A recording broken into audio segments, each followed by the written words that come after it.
है ना? जब दरबार से जुड़े हैं, मान लीजिए XYZ कोई समस्या हो भी गई, हम विचलित हो गए अंदर से, है ना?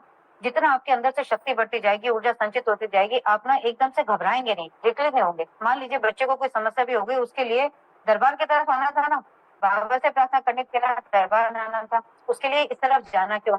अब जो चला गया वही एक ऐसा व्यक्ति है जो आपकी बात नहीं सुन रहा, इसीलिए ही दरबार में कहा जाता है कि नियम का पालन करो, है ना?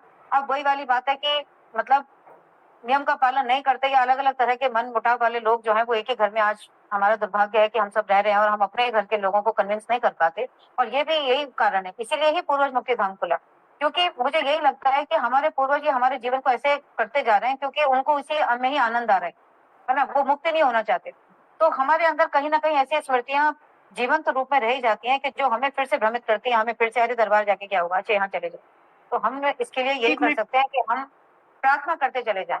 प्रार्थना करते चले जाएँ, क्षमा माँगते चले जाएँ, रोएँ नहीं, परेशान ना हों और अपने दीक्षा के लेवल पे आगे बढ़ते जाएँ। एक बात मैं यहाँ और कह देना चाहती हूँ कि देखिए जैसे बाबा ने हमें बताया था कि जब हम तंत्र दीक्षा लेंगे तो दरबार का मकसद है कि आपको 11,000 वोल्ट तक ले जाना।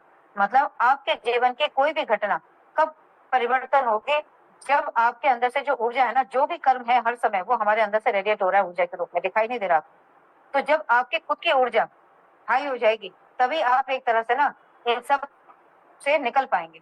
मतलब जो कुछ भी जीवन में किसी भी रूप में घटना घटती है, अच्छे या बुरे रूप में, उसका कारण सिर्फ़ आपके अंदर से निकलने वाली ऊर्जा है।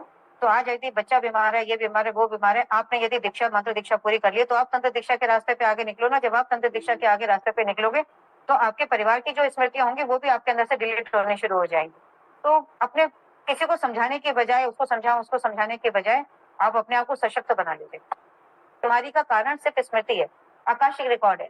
वो जब आप तंत्र दीक्षा लेते हो उसमें आपकी स्मृतियाँ परमानेंटली डिलीट होती है, ठीक है? हर चक्र के में आपकी क्लींजिंग का कारण यही है, जब तक एक राउंड क्लियर नहीं होगा आप दूसरे राउंड पे जाएँगे ही नहीं। इसलिए दरबार जब देखता है कि आपका की एनर्जी कैसे आप कैसे बन गई है तभी आपको दीक्षा देता है। बच्चों में इतने धार्मिक संस्कार या गुण नहीं रहे। तो एनर्जी किस तरह से आपके जीवन को इंटरप्ले कर रही है हर वीडियो के साथ, मतलब उसका वो होना चाहिए, मतलब उसका ना डिस्क्रिप्शन होना चाहिए ताकि वो समझ सके कि ये क्रिया के रूप में क्यों घटित हो रही है। तो जैसे आज हम देखें हैं कि भाई कोई आज भी मतलब मैंने जैसे एक भैया थे उनके अंदर कालिया नाग थे। तो मैंने देखा जब गुरुदेव उनकी हीलिंग कर रहे थे तो उन्होंने कृष्ण भगवान का ही आह्वान किया। मुझे वो वीडियो, वो मोमेंट, वो लर्निंग मैंने हर वीडियो से सीखा।